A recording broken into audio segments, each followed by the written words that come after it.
ओडिशा प्रदेश किसान कांग्रेस। सर आज आसले स्पेशल रिलीफ कमिशन को देखिपारे कौन सब आलोचना है कहीं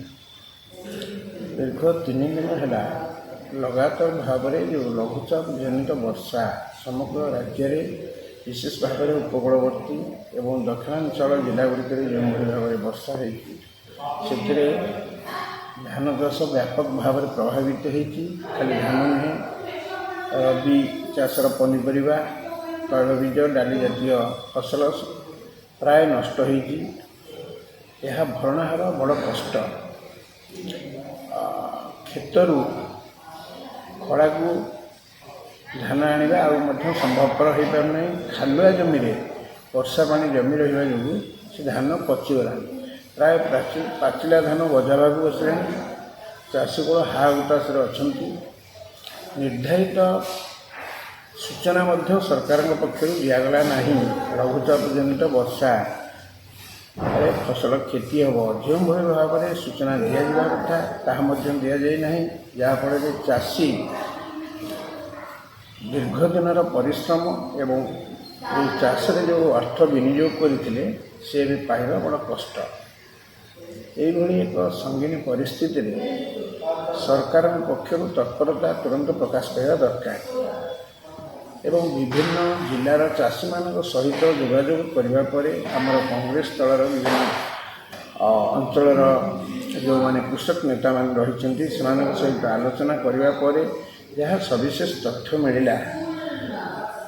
वर्तमान व्यापक भाव में धान फसल नष्ट हो पनीपरिया नष्ट हो तैलबीज और डाली जातीय फसल नष्ट हो चाषी तक भरणा करने भारी कष्ट एवं सरकार जदि यथेष्ट पूर्वर मंडी खोली था विभिन्न अंचल जोटी आवश्यक अच्छी मंडी खोली था धान मंडी खोल जाता अत्यंत पक्षे किसी मात्रा धान चाषी मैंने बिक्री कर पारि था अमल धान चाषी बिक्री कर पारिना बर्तमान सीने खड़े गजा हाँ लगे यही परिस्थिति रे प्रदेश किसान कांग्रेस तरफ आज सचिवालय ठारे जो स्वतंत्र रिलीफ कमिशनर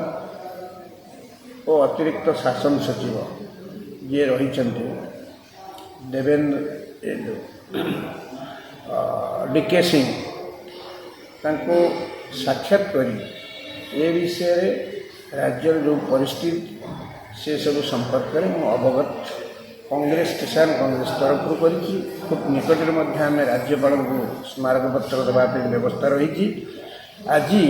लघुचाप जनित वर्षा फसल क्षतिग्रस्त चाषी मान तुरंत सहायता देवाई आम एक दाबीपत्र प्रदान कर दाबीपत्र गुड़िक लघुचाप जनित वर्षा द्वारा फसल क्षतिग्रस्त जिलागुड़िकर पंचायत वारी तुरंत सर्भे कर तदनुजाई क्षतिग्रस्त चाषी मानू स्वतंत्र भाव कृषि इनपुट सहायता जोगाई दि जाऊ प्रति एकर पिछा आपात पक्षे 20,000 टଙ୍କା चाषी खरीफ और रबी ऋण संपूर्ण छाड़ कर प्रधानमंत्री फसल बीमा शर्तावली अनुजाई क्षतिग्रस्त चाषी को जिला किसान कांग्रेस और ब्लॉक किसान कांग्रेस समस्त मोर प्रिय बंधु मान को अनुरोध करुँच आपण मैंने समस्ते जानते दीर्घ 3 दिन है लगातार लघुचाप जनित वर्षा द्वारा उपकूलवर्ती जिला दक्षिणांचल जिला और अन्य जिलागुड़िक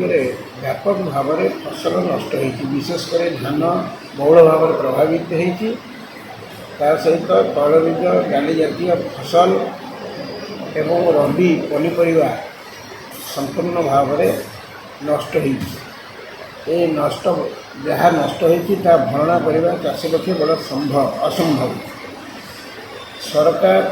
ये दिगरे जो तत्परता प्रकाश करने कथा करना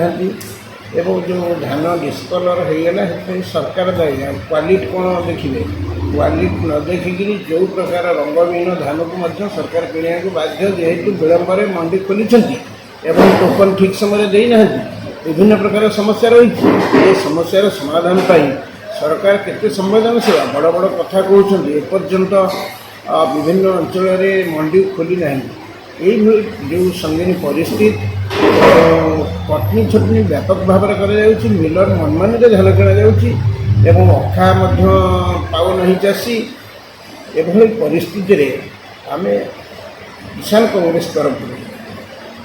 ମହାମହିମ ରାଜ୍ୟପାଳଙ୍କୁ ଆସନ୍ତା 24 ତାରିଖ ଦିନ ଦାବିପତ୍ର ଦିଆଯିବା ପାଇଁ କିଷାନ କଂଗ୍ରେସ ପକ୍ଷରୁ ସ୍ଥିର କରାଯାଇଛି। ଏବଂ ମୁଁ ଆପଣମାନଙ୍କୁ ଅନୁରୋଧ କରୁଛି, ବ୍ୟକ୍ତିଗତ ଅନୁରୋଧ କରୁଛି, ଚାଷୀମାନଙ୍କର ସ୍ୱାର୍ଥ ପାଇଁ ଆପଣଙ୍କ ଜିଲ୍ଲାର ପ୍ରତିନିଧିତ୍ୱ ଭାବରେ ଆପଣ ଆସନ୍ତା 24 ତାରିଖ ଦିନ 24/12/2024 ଦିନ 10ଟା ସମୟରେ ଭୁବନେଶ୍ୱରଠାରେ ପହଞ୍ଚିବେ। ଆମେ ନିର୍ଦ୍ଦିଷ୍ଟ ଏକ ସ୍ଥାନରୁ ରାଜଭବନକୁ ଯିବା, ରାଜ୍ୟପାଳଙ୍କୁ ଦାବିପତ୍ର ଦେବା ଏବଂ ଉଲ୍ଲେଖ କରିବା ଯଦି ଏ ବର୍ଷର ଭଲ ଧାନ ହେଉଛି। ସରକାର ଘୋଷଣା କରିଛନ୍ତି 2 ପଇସା ଭଲ 2 ପଇସା ଚାଷୀମାନେ ପାଆନ୍ତୁ 3100 ଟଙ୍କା, ଯେଉଁଟାକି 2300 ଟଙ୍କା MSP ଏବଂ 800 ଟଙ୍କା ହେଉଛି ଇନପୁଟ୍ ସବସିଡି। ଏମିତି 3100 ଟଙ୍କା ଧାନ କିଣାଯିବ। କିନ୍ତୁ ଚାଷୀ ବର୍ତ୍ତମାନ 2300 ଟଙ୍କା MSP ବି ପାଇପାରୁନାହିଁ। ଅନେକ ଜାଗାରେ 2100-2200 ଟଙ୍କାରେ ବିକ୍ରି କରୁଛି।